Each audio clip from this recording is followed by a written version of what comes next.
Biz böyle bir daha kadro oluşturamayız büyük ihtimalle. Bu kadar yüksek kolektif güce sadece 30 günde ulaştık. Kadro dışındakilere bakın. Fulleyeceğimiz isimler de var.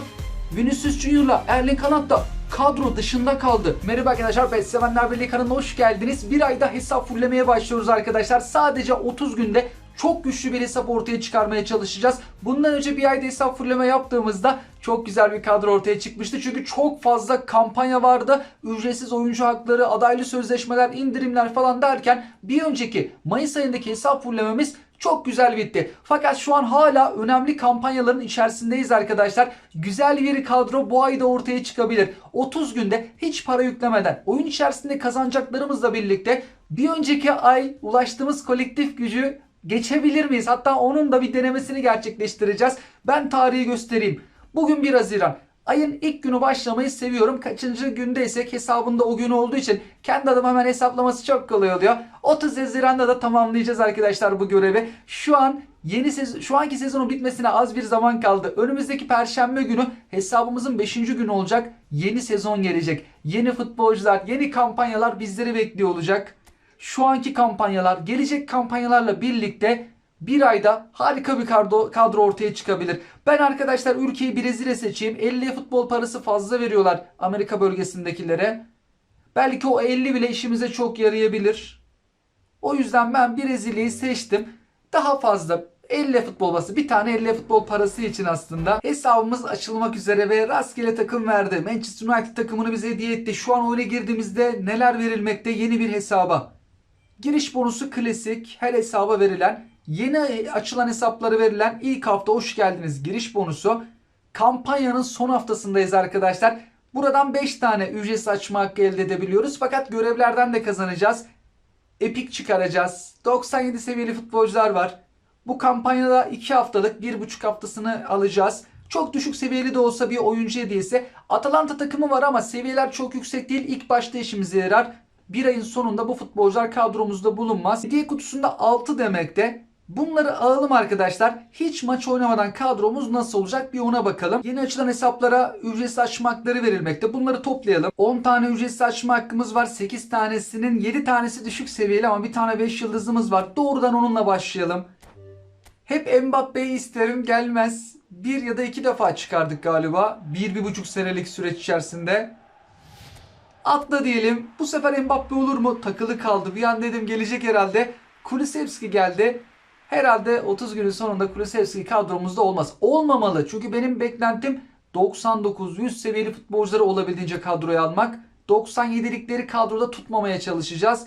4 yıldızları da hızlı bir şekilde açalım. 4 yıldızlı hücuma gelen isim Beltran. 4 yıldızlı bir başka hücuma gelen isim Lookman oldu. Lookman'ı biz şimdi renkli kartını çıkarabiliriz arkadaşlar. Atalanta'da ücretsiz açma hakları veriliyor.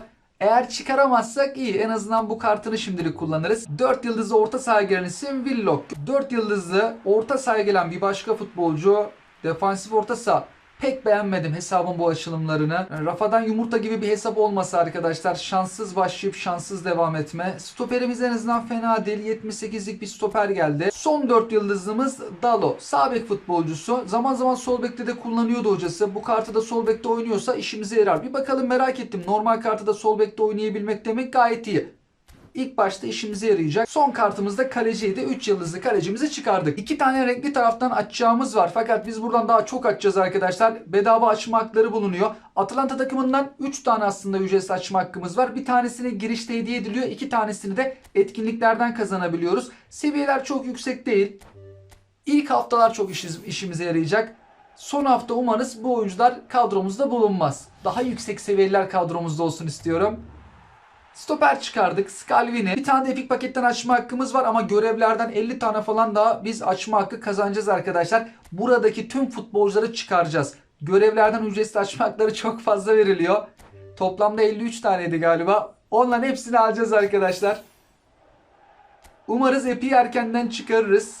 Hatta üst üste birden fazla Epic çıkarmaya çalışırız. Kaleci Schmeichel geldi. O bedava 3 yıldızlıdan çıkardığımız kaleciden daha iyi. Otomatik seç, istatistiğe göre dediğimizde kadromuz bu şekilde oldu arkadaşlar. 4-2-2-2 dizilişini yaptık. Manchester United'ın varsayılan dizilişi şu an böylemiş. Bu şekilde kalsın. Bir tane renkli kartla başladık arkadaşlar. Ama şu an iki tane farklı kampanya içerisindeyiz. Ondan dolayı hem Atalanta'dan hem de Epic paketten çok fazla ücretsiz açma hakkı verilmekte. Mobilde 7. yıl dönümü kampanyasının da son günleri bitmeden buradaki tüm ücretsiz açma haklarını alacağız arkadaşlar. 50 tane falan ücretsiz açma hakkı var. O paketteki tüm futbolcuları çıkaracağız. Atalanta'dan beceri antrenörü, pozisyon antrenörü veriyorlar ama etkinlikten 2 tane oyuncu açma hakkı verilecek. Onları da alacağız.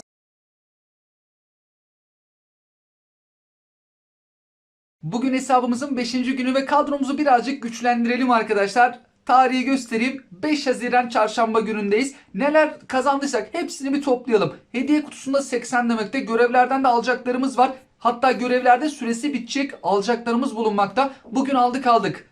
Yarın buradaki görevler olmayacak. Görevler kısmına geldik. Başlangıç görevleri var ama şurada 99 artı diyor. Çok fazla ücretsiz açma hakkı hediyemiz bulunmakta. 52 tane alacağımız var.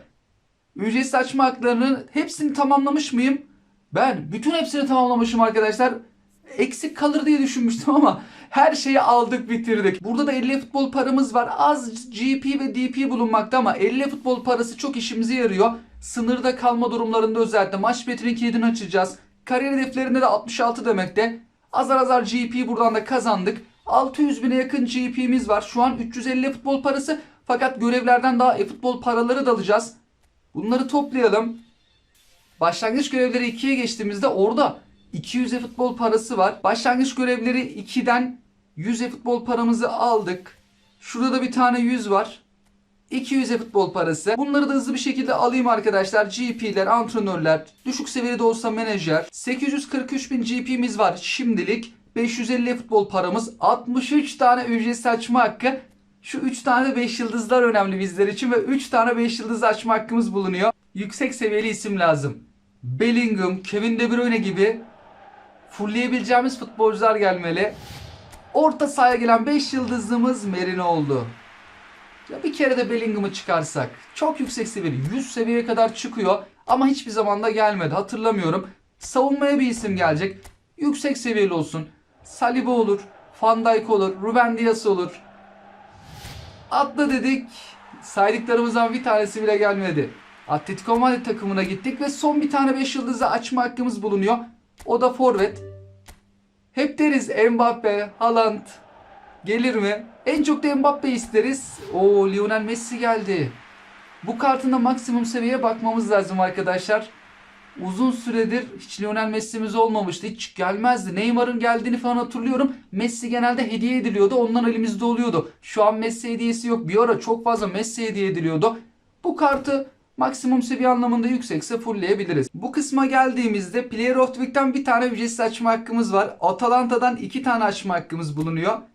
Öncelikle Atalanta haklarımızı tamamlayalım. Sonra bedava Epic, Modric, Rashford gibi isimler var. Oradan açılımlarımızı gerçekleştirelim. Derun geldi. Defansif orta saha. Son bir hakkımız. 2 tane de paramızla açabiliyoruz ama hiç para harcamayalım. Burada seviyeler yüksek değil. İlk başta etkinliklerde işimize yarayacak. Çok da güzel futbolcu geldi. Lukman'ı çıkardık. Şimdi önemli olan taraf burası. 49 tane futbolcu var içeride ama çok fazla açma hakkımız bulunuyor. 4 tane önemli isim fakat kadro gücümüzü en çok arttıracak isim Epic futbolcu. Diğerleri kadromuzda en son olur mu bilinmez ama ilk haftalarda kırmızı kartları kullanırız. Hayalimiz tabii en sona vardığımızda en yüksek futbolcular olsun. 99, 100, 101 seviyeli isimler olsun. Ama ilk başta bu PES 2020 kartları da işimize yarayacak. Biz içerideki tüm futbolcuları çıkarabiliyoruz. Hatta daha da fazla ücretsiz açma haklarımız kalıyor arkadaşlar. Bazı futbolcuları ikinci defada çıkarabiliriz. Arkadaşlar içeride 26 tane futbolcu kaldı. 24 tane isim çıkardık. İlk dörtlüden bir tane bile gelmedi. Ne kadar şanssız bir hesap. Çok ilginç. 24 tane futbolcuda bir tane bile PES 2020 kartı gelmez mi? Epey geçtim, o kırmızıları bile vermedi. Büyük ihtimalle üst üste gelecektir. Sonlara doğru yaklaşıyoruz. Hala gelmedi. Şurada bile gelmedi. İçeride 22 tane futbolcu, hala renkli kart, bir tane isim gelmedi. Ve sonunda gelecek gibi gördüm. Epey'e dönecek zannettim ama bakalım kırmızı falan. Geliyor. Epic futbolcu geliyor arkadaşlar. Ben de ilk başta Epic zannettim. Sonradan baktım içerisi beyaz dönüyor. Dedim yani herhalde normal kart verecek. Fakat Epic futbolcumuz geliyor. Çok geç geldi. Ben böyle tahmin etmedim. Hatta erkenden gelirse bir daha çıkarmak için uğraşırız diyordum. Şimdi 2-3 tane PES 2020 kartı kaldı. Üst üste mi verecek acaba? 21 tane isim var. 3 tane de PES 2020 kırmızı kart. Çıkarsak erkenden sıfırlar bir daha açardık. İlk kırmızı kartımız geldi. İçeride 18 tane futbolcu kaldı yanlış görmediysem. 2 tane daha kırmızı kart var içeride. 18 isim. Çok ama çok geç verdi. Bu kadar kötü paket açılımları yapan bir hesaba denk gelmedik. Kaç tane hesaptan açılımlar gerçekleştirdik. Bir tane kırmızı da olsa çıkarıyordu. Hadi Epic diyelim belki gelmedi falan ama kırmızı olsun çıkarırdı bir hesap. Çok geç çıkardı. Bir keresinde bir hesabımızda da kırmızı bir kart sonlara doğru çıkmıştı. Hangi hesabımızda hatırlayamadım ama kırmızı son geçen haftaki o 2 günde hesap fulleme falan da olabilir. Kırmızı kartı sondan ikinci mi verdi, üçüncü mü verdi? Ya da en sona mı kaldı? Bayağı bir zorlamıştı bize. İçeride hiç kırmızı futbolcu kalmadı. Üst üste çıkardık arkadaşlar. Bedava açma haklarımız var. Şu an şansımız döndü. Üst üste geldi. Ne yapalım? Bir sıfırlayalım. 23 tane daha açma hakkımız var. Bir daha kırmızı kart ya da epik futbolcu çıkarabilecek miyiz? Biz önemli isimleri çıkardık. Olur da gelirlerse silen antrenöre GP'ye çeviririz. İlk kırmızı kartımız geldi. Epik falan gelmedi. Zar zor kırmızı kart çıkardık arkadaşlar. Bayağı da açılım yaptık ama. Ücretsiz açma haklarımız az kaldı. 15 tane açılım gerçekleştirdik ve bir tane kırmızı kart geldi. 8 tane daha açma hakkımız var. Bir tane daha çıkarabilirsek güzel olur. Keşke epik gelse. Geldik son açılımımıza. Bir tane açma hakkımız var. O kadar açılım gerçekleştirdik. Bu hesap bayağı şanssız bir hesapmış arkadaşlar. Zar zor az önce çıkarmıştık. Yine o kadar açılım yaptık. Bir tane kırmızı kart sadece verdi. 22 tane açılıma sadece bir tane. Son açılım. Bir tane daha renkli kart gelse. Çok sade geliyor. 2 yıldızlı isim. Hesabın şansı şurada bir dönse arkadaşlar ve en yüksek seviyeli isme tek atsak. Ben para harcamayalım şimdilik diyorum. Biriktirmeye devam edelim. Belki yolun sonunda Messi paketini de alabiliriz. Kadromuza bakarız ya da paket açılımları gerçekleştiririz. Avrupa Şampiyonası da başlayacak. Milli takımlarla alakalı da paketler gelecektir. Oralardan bir şeyler yaparız arkadaşlar. Ondan dolayı sadece ücretsizlerle ben şimdilik devam ediyorum. Burada özellikle de Nico Williams işimize çok yarayabilir. Ter Stegen de olur. Neden? Hem çok yüksek seviyeliler hem de güçlendirici falan yok. Her zaman yüksek seviyeli isimler. Güçlendirici futbolcular bu hafta yüksek ama ligler bitti. Form durumları C'ye düştüğü zaman güçlendiricisi çalışmayacak. Nico Williams, Ter Stegen, ya ikisinden biri gelse, hatta Nico Williams gelsin. Olur da belki Messi paketini alırsak orada da Ter Stegen var. Nico Williams'a tek atar mıyız? Sadece ücretsiz açılımımızı kullanacağız. İptal et. İkinci de bastık. Hesap şurada güzel bir açılım gerçekleştirse. Hiç çatapat patlamadı. Çok sade bir geliş. 5 yıldızlı olsa Oo çok iyi. Toni Kroos geldi. Güçlendiricisi şimdilik çalışıyor ama çalışmasa da çok önemli bir isim. Belki de Real Madrid formasıyla son kartı bu. Bu kartını da çıkardık. Çok özel bir isim. Avrupa Şampiyonası'ndan sonra futbola veda ediyor kendisi. Şampiyonlar Ligi kupasını kaldırdı Real Madrid'de son maçında. Ve böyle özel bir kartını da en azından çıkarmış olduk. Seviyesi de güzel, işimize yarar ve Kroos çok önemli bir isim. Orada seviyeye falan da takılmıyorum. Kadromuzda bulunsun. Şimdilik adaylı sözleşmelerimizi kullanmayalım arkadaşlar. Fakat maç biletinin kilidini açayım ben. Görevler diyelim. Maç bileti. Orta ve aşağı tarafın kilidini açabiliriz. Premium %50 indirim olduğu için şu an fiyatlar çok uygun. Maç sayımız da kaç? Ben kasmadım, sadece etkinliklere falan yapıyordum. Maç biletini bitirmeye çalışmadım. Çünkü bunların süresi bir hafta uzatılacak arkadaşlar. Normalde son saatleri gibi gözükse de Konami bir hafta ertelediğini açıklamıştı. Ondan dolayı şimdilik bitirmedim. Bir hafta daha süremiz var. Kilitleri açtık. Burada 100 seviyeli Saliba, 99'luk Diaby bulunmakta. Çok yüksek seviyeli isimler. Hiç kasmadan, futbol parası paket açılımlarına harcamadan nasıl bir kadromuz oldu? Otomatik seç, istatistiğe göre diyelim.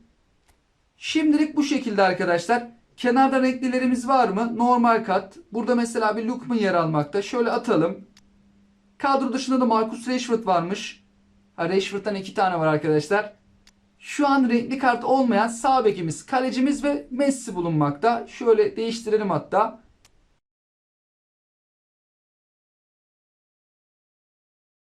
Bugün hesabımızın 12. günü arkadaşlar. Hemen tarihi göstereyim. 12 Haziran Çarşamba günündeyiz. 12 gün oldu hesabımızı oluşturalı. 12. gün itibariyle oyunumuza giriş yaptığımızda kadromuzu birazcık daha güçlendireceğiz. Ama 18 günümüz var. Neler kazanmışız onların hepsini bir toplayalım. 12 günde Tüm kazandıklarımıza bir bakalım. Hala alacaklarımız var. Tümünü al dedik. E-futbol parasına bakıyorum ki orası çok önemli. 775 e-futbol paramız var. 100 Saliba, 99 Diaby. Bu oyuncuları da maç biletinden almıştık. Ben maç biletinde bayağı maçlara oynadım arkadaşlar. Alabileceğimizi aldık. Burada bir 4000 DP bir de 10 günlük sözleşme yenileme bileti kaldı. İki tarafında kilidini açmıştık. İndirimli olduğu için de çok ucuza açtık. Bundan sonraki maç biletini açamayacağız. Sadece o ücretsiz kısımdaki hediyeleri alabiliriz. Görevleri de toplayacak olursak başlangıç görevleri 2'den de 50.000 GP'mizi alalım. Geri dediğimizde diğer hedef kısmında da 17 demekte. Buradan da biraz GP, e-futbol puanı falan onları kazanmış oluyoruz. 1.258.000 GP'miz. 775 e-futbol paramız var. Fakat şöyle bir durum var arkadaşlar. E-futbol parasında daha 2 tane etkinliği oynamadım. 50-50-100 e-futbol parası da bunlardan alacağız. Yani 875 e-futbol parasına bugün aslında çıkabiliriz. Fakat e-futbol parası harcamayalım arkadaşlar. Bedavalarla açılım yapalım istiyorum. Penaltımızı da kullanalım. Sağ üstte doğru çoğunlukla çiziyorum ben. Burada da 3 turu bitiririz. Bir tane ücretsiz açma hakkı oradan kazanırız. Neymar'ımızı da aldık. Şu an 3. tura başladık. Biz 4. turu bile bitiririz rahat bir şekilde. Bir tane ücretsiz açma hakkımız buradan olacak. Belki yüksek seviyeli isim çıkarabilirsek harika olur. 2 tane sözleşme kısmında ücretsiz açma hakkımız var. Bir tanesi Player of the Week, bir tanesi de burada 5 yıldızlı yüksek seviyeli bir kaleci gelse. Normal kat kaleci gelecek 5 yıldızlı. Bakalım kim gelecek. Hatta attı diyelim sürpriz olsun, Kobel geldi. Aslında fena bir kaleci değil ama biz Kobel'i bedava penaltıdan kazanacağımız ücretsiz açma hakkına da çıkarabiliriz. Öyle bir durum da var. Yani aynı ismi çıkarma ihtimalimiz de var. Şimdi geldik en önemli kısma. Burada harika bir paket var. Şampiyonlar Ligi Player of the Week'ine daha önce giren isimlerden karma bir paket. Çok yüksek seviyeli isimler bulunuyor. Tabi aşağıda düşükler de var ama 4 yıldızlı oyuncu sayısı az. 4 tane 4 yıldızlı var. Gerisi toplamda 33 tane de isim var. 29 tane 5 yıldızlı isim. İlk sıradakiler çok yüksek seviyeli. Fakat ben buradan para açmak, aslında açılım yapmak istiyorum ama para harcamak istemiyorum. Ondan dolayı sadece ücretsiz açılımımızı kullanalım. Bundan sonra milli takımlarla alakalı paketler gelecek arkadaşlar. Ben oralardan bir şeyler yapmayı düşünüyorum. Ondan dolayı şimdilik e-futbol parası harcamayacağız. Umarım daha güzel paketler karşımızda olur. Avrupa Şampiyonası var, Copa Amerika var, yeni sezona geçeceğiz. Tüm bunları düşündüğümde paraya çok ihtiyacımız olacak. En son gider belki Lionel Messi paketini alırız. Şurada çok iyi. Yapma Jesus, ben bir an Saka zannettim ama Jesus da iyi arkadaşlar. Saka gelseydi sol bekten sol açık sağ kanat sağ açık sol kanat her yerde oynatabiliyorduk. En azından yine de Jesus güzeldir, yüksek seviyelidir. İşimize yarayacak. Adaylı sözleşmelerimize baktığımızda çok fazla adaylı sözleşmemiz var. Yarın yeni adaylı sözleşme paketleri gelecek. Yarın yeni maç biletinden de bir tane 5 yıldızlı adaylı sözleşme kazanacağız. Toplamda 5 tane 5 yıldızlımız olacak. Birkaç tanesini harcayalım arkadaşlar. Şimdi burada Rüdiger var, çok yüksek seviyeli. Umarız ilerleyen dönemlerde bir daha Rüdiger'in bir kartı bize gelmez. 5 yıldızımızı verdik.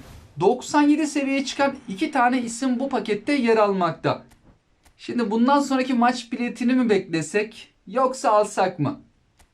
Riske girip şimdi çok fazla yüksek seviyeli isimler olmuyor ve elimizde de çok fazla adaylı sözleşme bulunuyor.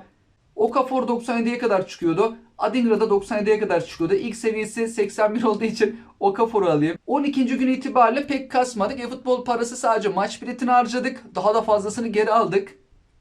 Kadromuz nasıl oldu? Menajerimiz de şu an 70'lik menajermiş. Bu oyuncular da bedava oyuncular. İsim olarak baktığımızda çok güzel de isimler var. Henüz daha fulllemedik.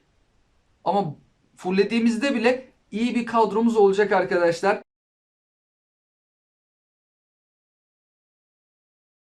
Hesabımız için en önemli gündeyiz. Bugün 30. gündeyiz arkadaşlar. 30 Haziran tarihindeyiz. Bir ay boyunca her gün oyuna giriş yaptım. Her etkinliği oynadım. Kazanılabilecek tüm e-futbol paralarını kazandık. Çok merak ediyorum kaç e-futbol paramız olduğunu. Ona göre paket alımı gerçekleştireceğiz. Şu an 99'un üzerinde alacağımız var. Öncelikle bir tümünü al diyelim ama tek seferde almayacak.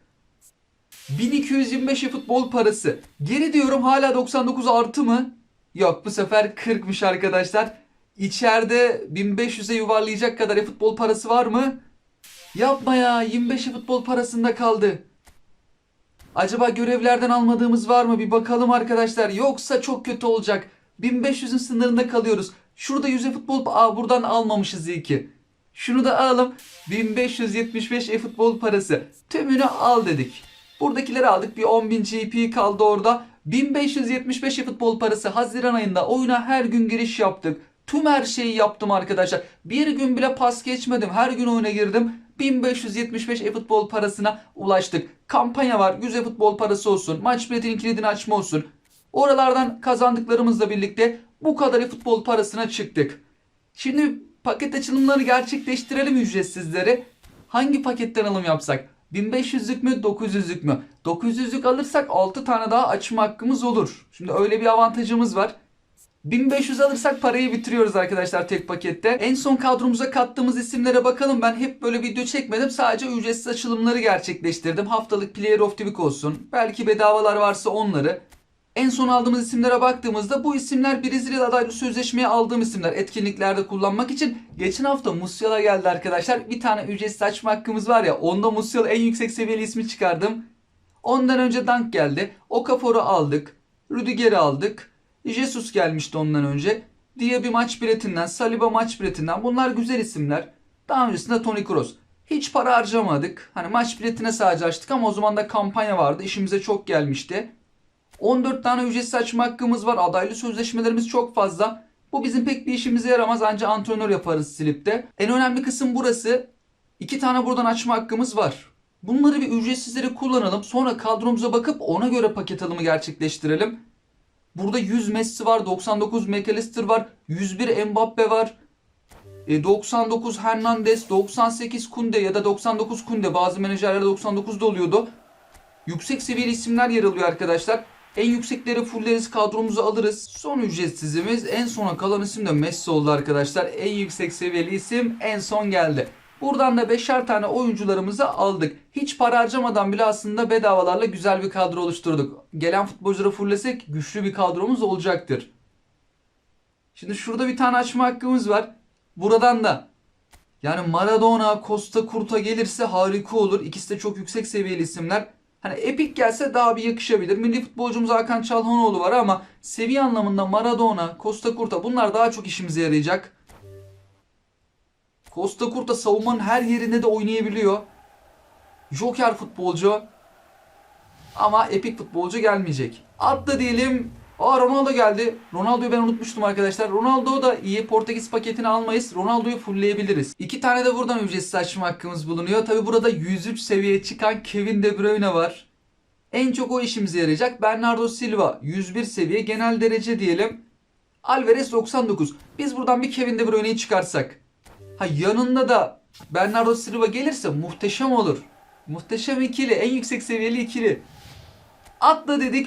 Kevin De Bruyne'yi tek attık arkadaşlar. Süper bir futbolcu, kadro gücümüzü de bayağı bir arttıracak. Marketten bile alsak bayağı GP verirdik. O anlamda çok güzel. Bir de Bernardo Silva kaldı. Onu da çıkarırsak harika olacak. Gelmese de olur diyorum ama gelirse muhteşem olur. Taktik işe yaradı. Bir daha deneyelim mi? Olmadı. Rabiot. Fransa paketinden zaten gelmişti. Bu fullenmişi.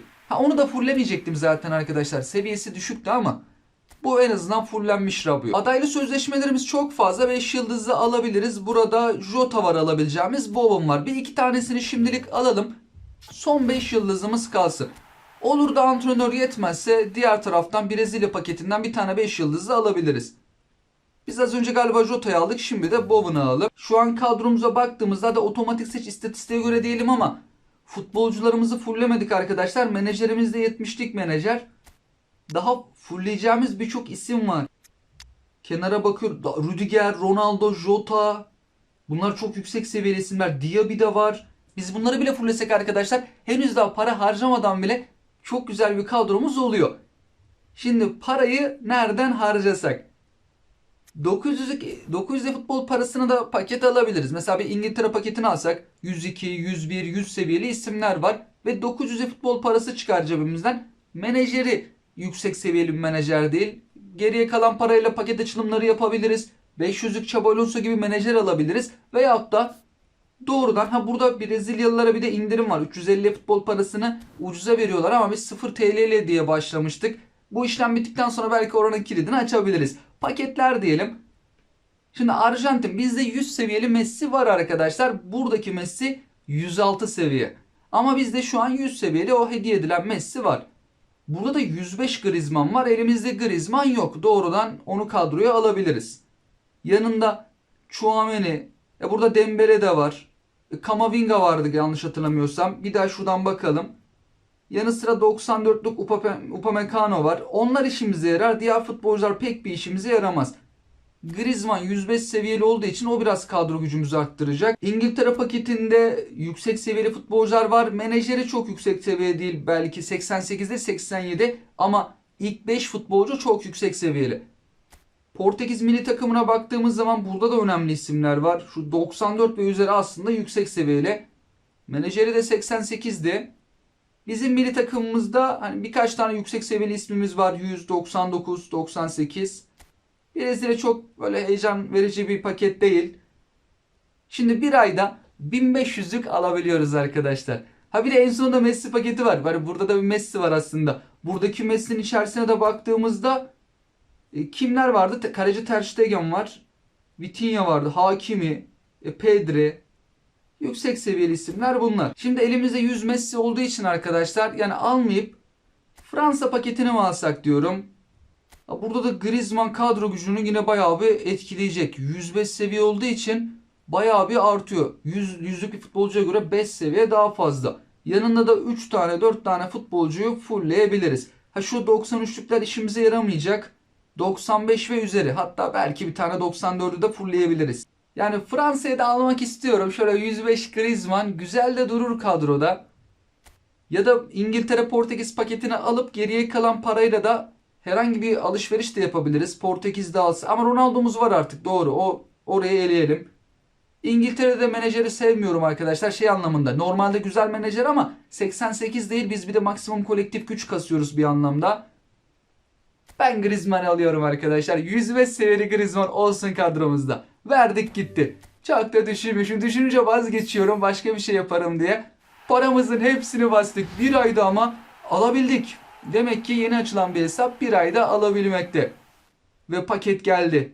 105 Griezmann çok özel bir kart, seviyesi de çok yüksek. Kolektif gücümüzü bayağı bir etkileyecek bir oyuncu. O kadar fullleyeceğimiz isim var ki. Şimdi kadro dışını bir açıyoruz. Rengarenk. Bir ayda isim olarak muhteşem bir kadromuz var arkadaşlar. Her önemli futbolcuyu neredeyse çıkardık. Ronaldo, Messi, Mbappe, Griezmann, hediyelerde bizim çıkardıklarımızdı. Musiala, Kevin De Bruyne, Gabriel Jesus, Beckenbauer hediyesi de var mesela. Efsane bir kadro.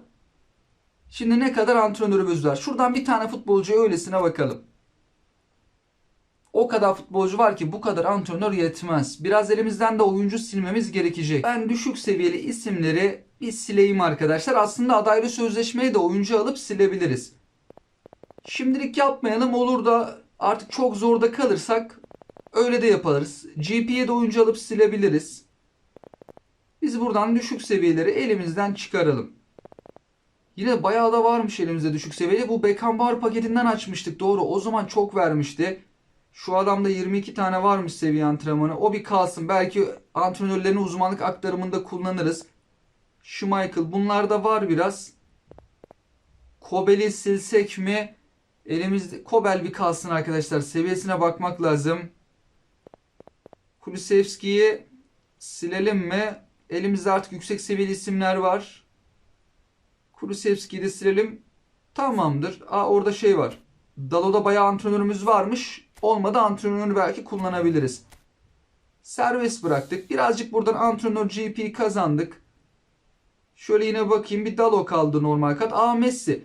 Messi'nin bu kartını silelim arkadaşlar. Serbest bırak. Çünkü bizde artık renkli kartı var kendisinin.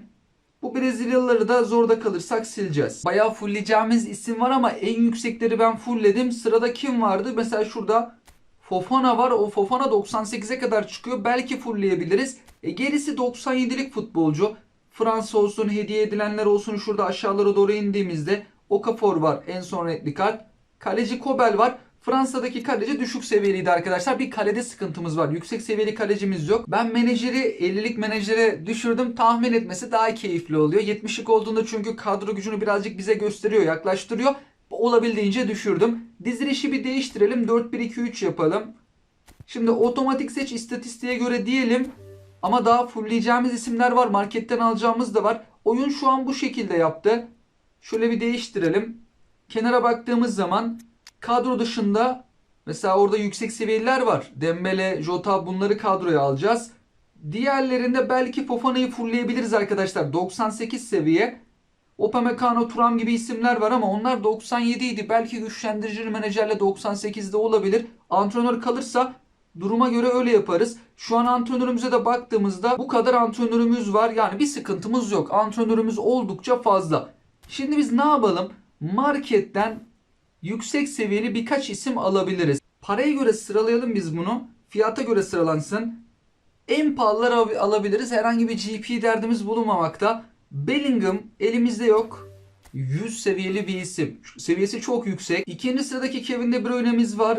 Mbappe'miz var. Erling Haaland yok. Erling Haaland'ı da alalım. 99 seviyeydi. Oldukça yüksek seviyesi. Vinicius Junior var arkadaşlar. Onun da seviyesi 99. Vinicius'u da alalım. Sonra düşüyor. Bu 3 tane işimize yarar. Şimdi tamam, diğerleri 98 seviyeli birçok isim var ama bizim de elimizde var. Olur da kenarda 97'lik bir futbolcu olursa, olmadı buradan 98'lik isim alabiliriz. Şimdi en yüksek seviyeli isimleri kadromuza alalım. Bellingham, şu ismi çıkardık. Şimdi kenara baktığımız zaman Toni Kroos'un o çok iyi. Form durumu A'mış, güçlendiricisi çalışıyor. Biz şimdi kimi çıkaracağız arkadaşlar? Kenardaki isimlerin de seviyeleri oldukça yüksek. 99. Şimdi Toni Kroos'un da güçlendiricisi çalışıyor. Dembele, Rüdiger, bunu çıkaracak isim bulamadık. Hani adamları aldık ama biz şimdi kimi çıkaracağız? Bir bakalım. Maksimum ilk defa böyle bir şey yaşıyoruz arkadaşlar. Kenarda 99'luk futbolcular var ama kadroyu alamıyoruz. Çıkaracak adam bulamıyoruz. Çok güzel bir şeymiş burada yaşamak ama bir oyuncuların maksimum, şimdi kadromuza bir bakalım arkadaşlar. Olur da 98'lik bir isim varsa, gerekirse savunmadan da olur. Kaleciyi çıkaramayız. Ne yazık ki kalecimiz düşük seviyeli. Ona göre değişiklik yapacağız. Enfes bir kadro oldu. Güçlendirmediğimiz galiba oyuncu yok arkadaşlar. Eğer varsa da gözümüzden kaçan bir isim. Şöyle yine de bakıyorum. Kendisine fulleriz. Musiala'nın form durumu B'de. Takım oyu tarzımız uzun topla kontra. Menajerimiz 50'lik menajer arkadaşlar. Şimdi biz şeye geçeceğiz. 88'lik döşama geçeceğiz. Hıza +1 vermekte. Oyuncuları maksimum seviyeye çıkarıyor. Sizce kolektif gücümüz kaç olmuştur arkadaşlar? Bir 300 koysak. Ben önce bir 300 koyup sonra ona göre hesaplama yapıyorum artık. 3091'i banko görmüş olmamız lazım. 3100'ü görmüş müyüzdür? Beckenbauer var. 101 Mbappe var. Neymar var. Ronaldo'muz var. Griezmann, Messi. 100'ün üzerinde belki çok fazla futbolcumuz yok ama 99'luk isimlerimiz oldukça fazla. Yüzlüklerimiz de var. Ya bence 3100'ü görmedik de böyle sınırda kalmışızdır belki. 3099 diyorum ben. Ya tam sınırda kalmışızdır. Ya da geçmiş miyizdir? Bence tam 3100 arkadaşlar. Bence 3100'ü gördük biz. İlk defa böyle bir şey olacak. 3100. Bir ayda 3100 yapabilir miyiz? Rafadan Yumurta'nın da kolektif gücünü unuttum. Aylarca uğraşıyoruz orada 0 TL ile ama 3100'ün kaç üzerindeydi? Ama orada hiç 99'luk isim yok. Burada var. Kalecimiz var mesela, düşürüyor. Ben tahmini biraz yeniliyorum arkadaşlar. 3098 diyorum. Yok, 100 olmamışızdır. Bence 2 seviye aşağıda kaldık. Kaleci de birazcık beni şey yaptı. Seviyemi yükseltmeyi engelledi. Aşağıya çektim ben. Kaleci yüzünden çektim. 100 Ter Stegen olsaydı keşke. Ben 3098 dedim. Siz de tahminde bulunduysanız. Şimdi menajeri değiştirelim. Döşam. Ama daha kenarda da isimlerimiz var. Belki şimdi ama tahmini etkilemez o. Biz bu kadroya göre bir tahminde bulunalım. Şu an ilk 11 ve yedeklere göre bir tahminde bulunduk. Sonra eğer olur da 98'lik bir isim olursa kadro dışındakilerle değiştiririz. Şu kadro 3098 yapacak mı? Bu nasıl bir şey ya? 3110. Ben bu kadarını hiç beklemiyordum. Rafadan Yumurta'yı zorlasak geçecekmişiz. Rafadan Yumurta 3120 falan değildi galiba. Neredeyse bir sene olacak o hesapta biz kadro güçlendirmeye başladık. Tabi orada bir Griezmann yok mesela. Burada Griezmann var.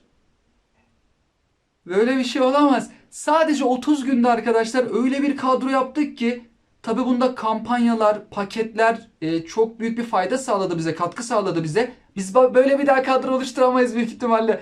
Bu kadar yüksek kolektif güce sadece 30 günde ulaştık. Kadro dışındakilere bakın. Fullleyeceğimiz isimler de var. Vinicius Junior'la Erling Haaland da kadro dışında kaldı. O derece güçlü bir kadro oldu. Hiç 98'lik bir ismimiz var mı? Yok, hani diyorum ki değiştirelim. Sağ bek sol beke bakıyorum, onlar da değil. Ama yine de şöyle bir yoklasak. Şöyle bir yoklama yapıyorum, herhangi bir etkisi var mı diye. Ben bu kadarını hayal etmedim arkadaşlar. Zaten az önce tahmin de etmedim ama yola çıkarken 3110 aklımın ucundan geçmez. Hani biri dese de yok artık o kadar olmaz derdim. Hayretler içerisinde 3110'luk kadro oldu. Güçlendiricilerin de çalışması işimize yaradı. Toni Kroos da 100 seviye. Şimdi kadromuza da en yüksek seviyeleri alalım. Musiala sağ açıkta oynuyormuş 101. Başka kenarda 101'liğimiz var mı? Yok. Evet, en yüksekleri de kadromuzu ilk 11'imize doldurduk. Kaleci 96 olmasa buraya şöyle bir 98, 100 keşke. Bir kalecimiz olsa daha da güzel olacak. Bir kaleci orada sırıtıyor. Ama o kadar yüksek seviyeler var ki kaleci arada gözükmüyor bile. Kadro dışında da daha fullenecek birçok isim ve üzerine antrenör de kaldı arkadaşlar da işimize yarayacak futbolcu yok. 98'lik bize 100'lik isim lazım. Yoksa fullleyecek kadar da antrenörümüz bulunuyor. Bir ayda hesap fullemeye de pek yapmadık arkadaşlar. Çok az yapmıştık biz. Üçüncü hesabımız belki de dördüncü hesabımız olabilir. Çok az yaptık. Oyun Zamanı kanalından paylaşmışlığım var. PES Sevenler Birliği'nden ikinci defa da paylaşıyor olabiliriz ya da üçüncü defa da olabilir. Yaptıklarımız içerisinde ama en iyisi bu. Çıtayı çok yukarıya çıkardık. Bir daha böyle bir kolektif güce ulaşır mıyız? Kolay değil ama kampanyalar çok önemli. Temmuz ayında başlarsak güzel kampanya olursa ama mesela Beckenbauer Epi'yi var. Her zaman böyle hediyeler de olmuyor. Güzel de açılımlar gerçekleştirdik şansa ücretsizlere de. Musiala, Kevin De Bruyne sadece ücretsizlere geldi. Ya böyle bir kolektif güce ulaşmak gerçekten çok zor. Hesap şanslı bir hesap. Lahmacun hesabı kadar şanslı demek zor tabii ki, daha yeni. Lahmacun aylardır güzel açılımlar gerçekleştiriyor. Bu hesapta ama güzel başladı. Umarız böyle devam eder. Birkaç böyle kaleci falan üstüne koyarsak 3100 rafadan yumurtaya geçer bu hesap. Bu da 0 TL. Bir ay daha zorlasak rafadan yumurtaya geçecek neredeyse. Rafadanın da şanssızlığı bir o kadar fazla. Yani birazcık hesap şanslı olsa bir ayda ne kadar güzel bir kadro oluşabiliyor oyunda. İnşallah sizler de en çok istediklerinizi çıkarırsınız arkadaşlar. Sizlere oyunlar diliyorum. Hoşçakalın.